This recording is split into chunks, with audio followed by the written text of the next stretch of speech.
Nous sommes sur la radio-télévision de Gracias, RTDG, émettant sur 85.5 MHz.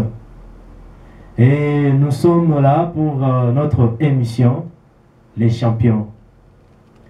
Et avant de commencer notre mission d'aujourd'hui, nous avons au moins deux personnes que nous devons remercier. Nous avons derrière la caméra les DJ Fénelon et Bondo, à qui nous saluons et nous disons merci. Et l'ingénieur de son, les DJ Airbag Picolin, à qui nous disons aussi merci. Et le sujet d'aujourd'hui, dans notre émission Les Champions, c'est un sujet que nous allons aborder ensemble. J'ai seulement besoin de votre attention. Mais bien avant de commencer par rapport à l'émission de la fois passée, retenez et n'oubliez pas que vous êtes des champions. Partout là où vous êtes, dans tout ce que vous pouvez entreprendre, sachez que vous êtes des champions. D'ailleurs, il serait mieux, comme moi votre présentateur, je me nomme M. Daniel Ebondo, il serait mieux d'ajouter à votre nom un surnom des champions. Je m'appelle M. Daniel Ebondo, les champions. Toi aussi tu peux te nommer, si tu t'appelles Fénelon Ebondo, tu es aussi Fénelon Ebondo, les champions. Si tu t'appelles Kennedy Lusangu, ajoute Kennedy Lusangu, les champions. Tu es champion. Quand tu vis comme un champion. Quand tu parles, parle comme un champion. Quand tu fais tout ce que tu peux faire, fais-le comme un champion. Voilà, nous sommes dans notre sujet de ce soir, d'aujourd'hui. Et le sujet c'est « Rien ne sort de rien ». C'est ça notre sujet. Ce n'est pas ma phrase à moi, c'est une phrase de monsieur Alcée de Mytilène, c'est un poète grec. Il a dit « Rien ne sort de rien ». Et pour bien expliquer cette phrase, il y a un monsieur du nom de Pierre-Augustin Caron Beaumarchais. Lui, il a dit ceci. Il a dit « Les gens qui ne veulent rien faire, de rien, n'avancent rien et ne sont bons à rien. » Et parce que nos enseignements sur notre chaîne radio-télévision de Gracias sont basés sur la science et aussi sur la Bible. Nous allons dans la Bible. Je me rappelle lorsque Moïse conversait avec Dieu, plus précisément dans Exode chapitre 3, si vous commencez le chapitre 3, vous descendez, vous allez au chapitre 2, et au deuxième verset du chapitre 2, Exode chapitre 4, verset 2, Dieu dit à Moïse, « Qu'est-ce que tu as dans la main ?» Et selon l'histoire des Égyptiens et des Israélites, je me rappelle bien que Moïse était devenu un dieu en Égypte. Moïse était devenu un dieu face aux Égyptiens à cause d'un simple petit bâton qu'il avait dans sa main. À cause d'un simple petit bâton. Grâce à cela, Moïse était devenu un champion et un dieu en Égypte. Tout le monde avait peur de Moïse parce qu'il possédait ces petits bâtons-là. Nous recourons encore toujours dans la Bible. Nous prenons Jésus-Christ. Et là, c'est plus précisément dans Matthieu chapitre 14, verset 17 à 21. Et aussi dans Marc chapitre 6, verset 38. Jésus-Christ, là on nous explique que Jésus-Christ a multiplié le pain et le poisson. Moi, je suis sûr et certain que c'est parce que ce jour-là, il y avait du pain, il y avait aussi du poisson. Voilà la raison pour laquelle il a multiplié le pain et les poissons. Et dans Marc chapitre 6, verset 38, Jésus-Christ a bien posé la question aux disciples. Combien avez-vous de pain? Ça veut dire s'ils n'avaient rien, normalement les gens là qui étaient là-bas, ils ne pouvaient même pas manger. La Bible dit clairement que les gens ont mangé, au moins pour la première fois, au moins 5000 hommes, sans compter les femmes et les enfants. Malgré cela, il y avait même de pain et de poissons qui étaient restés, plusieurs paniers en plus.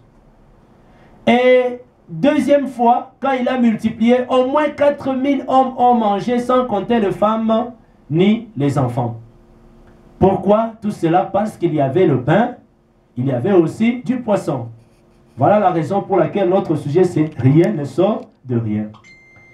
Et si nous lisons la Bible, le Genèse chapitre 2, verset 12, il y a d'autres qui peuvent dire que oui, Dieu a promis à Abraham qu'Abraham, tu seras une source de bénédiction. C'est une bonne chose. Dieu peut te promettre que tu es une source ou que tu seras une source de bénédiction. Sache bien qu'avant que tu deviennes source de bénédiction pour les autres, c'est à une condition. C'est au moins si toi-même, tu es la source de ta propre bénédiction. Tu ne te suffis pas toi-même. Comment se fait-il que tu vas suffire les autres? Toi-même, tu n'es pas la bénédiction de toi-même. Comment tu seras la bénédiction des autres? C'est bien, même quand Dieu te fait une promesse, tu dois avoir quand même quelque chose. Et avant de devenir une source des autres, tu dois avoir quand même quelque chose. Tu dois être une source de toi-même. Comme notre sujet est trop grand et trop vaste, je me suis posé au moins 2 petites questions que je vais te poser, toi le champion. Qu'est-ce que toi tu as pour que Dieu te bénisse afin que tu deviennes une source de bénédiction? Qu'est-ce que tu as? Ça, c'est ma première question. Qu'est-ce que tu as? Je sais bien que, en tant que champion, un champion a toujours quelque chose. En tant que champion, tu as toujours quelque chose. Et là, je trouve un scientifique du nom de Raymond DeVos. C'est un humoriste belge. Lui, il a dit ceci. Rien, ce n'est pas rien. La preuve, c'est que l'on peut les soustraire. Il a donné même un exemple là-dessus. Il a dit, rien moins rien est égal moins que rien. Tout ça, c'est juste pour te dire que quand on te dit que tu n'as rien, c'est faux. Tu as toujours quelque chose. En tant que champion, je veux seulement te signifier que tu as quelque chose. Jésus-Christ lui-même, l'enseignant par excellence, notre enseignant, votre enseignant par excellence, enseignant sans défaut, il a dit ceci dans sa parabole des talents. Là, nous trouvons ça dans Matthieu chapitre 25, verset 14-30. Moi, il y a une phrase, un verset qui m'a fait du bien, c'est le Matthieu chapitre 25, le verset 29. Il dit ceci, après avoir expliqué l'exemple de ces trois personnes à qui il a remis. Pour la première personne, il a remis 2 talents. Et la première personne, 5 talents. La deuxième personne, 2 talents. La troisième personne, 1 talent. Les deux premières personnes se sont débrouillées à développer leur talent et à multiplier cela. Et la troisième personne a eu peur, il a caché, il a mis sous le sol, sous la terre. Maintenant, imaginez Jésus-Christ dit, arrachez-lui ce qu'il a. On donnera à celui qui a et il sera dans l'abondance. Mais à celui qui n'a pas, on ôtera même ce qu'il a. Comprenez la phrase de Jésus-Christ. Il dit à celui qui n'a pas, on ôtera même ce qu'il a. Ça veut dire que cette personne avait toujours quelque chose. Pour dire que quand quelqu'un dit que moi je n'ai rien, ça veut dire, en réalité c'est faux, c'est pas vrai. Tu as quelque chose. En tant que champion, dans cette émission des champions, j'aimerais juste te rappeler que toute créature, surtout champion comme tu es toi là, sache que tu as toujours quelque chose. Et maintenant, regardez. Il y a de ces gens-là dans leur famille, on les minimise, on les ridiculise, on leur dit que vous ne pouvez rien faire, vous ne pouvez rien faire. On vous dit ça pour vous décourager. Par contre, si moi je me mettais à votre place, quand on vous dit que vous ne pouvez rien faire, moi je dois être dans la joie, je dois être dans une grande joie au fait. Pourquoi? Parce que on a déjà découvert une étoile des champions qui brille déjà en moi. Toi aussi, là où tu es, quand on te décourage, mets seulement en tête que on a déjà découvert une étoile de champion qui brille en toi. Ne te décourage pas, ne t'arrête pas, continue, fonce. Si tu as une vision, fonce dans cette vision-là. Si tu as un rêve, continue à rêver et fais de cette rêve une réalité. Maintenant, la deuxième question que je me suis posée, que nous allons nous poser ensemble. La première question a été, qu'est-ce que tu as? La deuxième question c'est, qui es-tu pour que Dieu te bénisse et fasse de toi une source de bénédiction? Quand je dis qui es-tu, je vois là-bas la profession, le métier que toi tu as. Tu es docteur, tu es infirmier, tu es médecin, tu es enseignant, tu es activiste des droits de l'homme, tu es défenseur des droits de l'homme, tu es pasteur, tu es entrepreneur. ce que tu fais, fais-le bien, car ta bénédiction en dépend. C'est ce que la Bible dit. Pas seulement ta bénédiction, même la bénédiction des autres. Ça veut dire dans tout ce que tu fais, sache au moins que tu ne le fais pas pour toi seul. Fais-le bien, il y a aussi ta bénédiction. Pas seulement ta bénédiction, il y a aussi la bénédiction de ton entourage. Tu peux être un champion, c'est que moi je sais que comme tu es champion, tu dois avoir peut-être l'intelligence. Développe bien ton intelligence, afin que Dieu bénisse cela et que tu sois aussi une source de bénédiction. Tu es peut-être un courageux. Développe le courage qu'il y a en toi. Ça veut dire être courageux, moi j'ai compris que c'est accepter de faire face à chaque opportunité. Et accepter d'avancer aussi. C'est ça être courageux. Tu peux être un orateur captivant. Avance à cela. Continue. Ne t'arrête pas. Développe ça. Et Dieu va te bénir dans ça. Tu peux être modeste. Qui n'oublie jamais d'où tu es venu. Et qui garde tous les deux pieds sur terre. Tu peux être assoiffé de la connaissance. Continue à apprendre. Et développe ta connaissance. Mûris-la bien.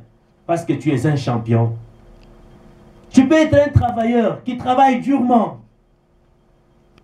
Et quand tu travailles durement, sache au moins que tu vas accomplir des formidables avec un objectif. Et je pense que je suis à la fin de cette émission. Et ce que j'ai dit, ça va t'aider. N'oublie jamais que tu es un champion. Un champion est toujours caractérisé par quelque chose.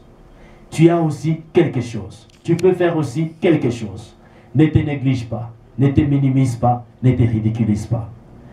Et avant de terminer, ça sera pour nous une grande ingratitude si on ne remercie pas tous nos amis qui nous soutiennent de loin ou de près.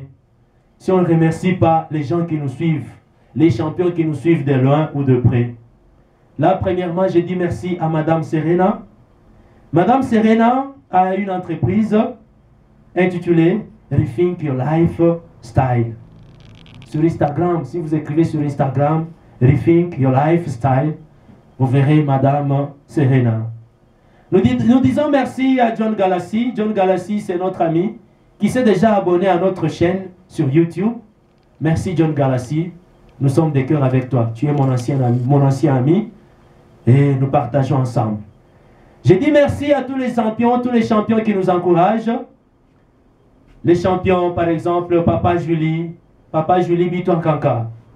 On t'appelle à Kipushi toujours. Je te dis merci mon papa. J'ai vu ton encouragement, je suis content. Je dis merci à Nelly Pochi, ma soeur à moi. Je te dis merci parce que tu m'as encouragé. Tu m'as dit d'avancer parce que je suis un champion. Tu connais aussi que c'est l'une des caractéristiques des champions. Je dis merci à une autre championne, Jolie Kapingambouyou, une de mes soeurs qui est à Kolwezi. Je te dis merci. Et à vous tous qui me suivez, je vous dis sincèrement merci. Si ce message vous a édifié, vous a encouragé, si cette émission Les Champions vous fait du bien, vous pouvez prendre nos vidéos sur YouTube et vous pouvez les publier, le partager aussi chez vos amis. Il y a des amis là qui l'on disent qu'eux sont des vauriens. Mais moi je viens de te dire que tu es un champion, tu as quelque chose. Tu n'es pas un vaurien. Je vous dis merci et que Dieu vous bénisse. À la prochaine. Merci. Ciao.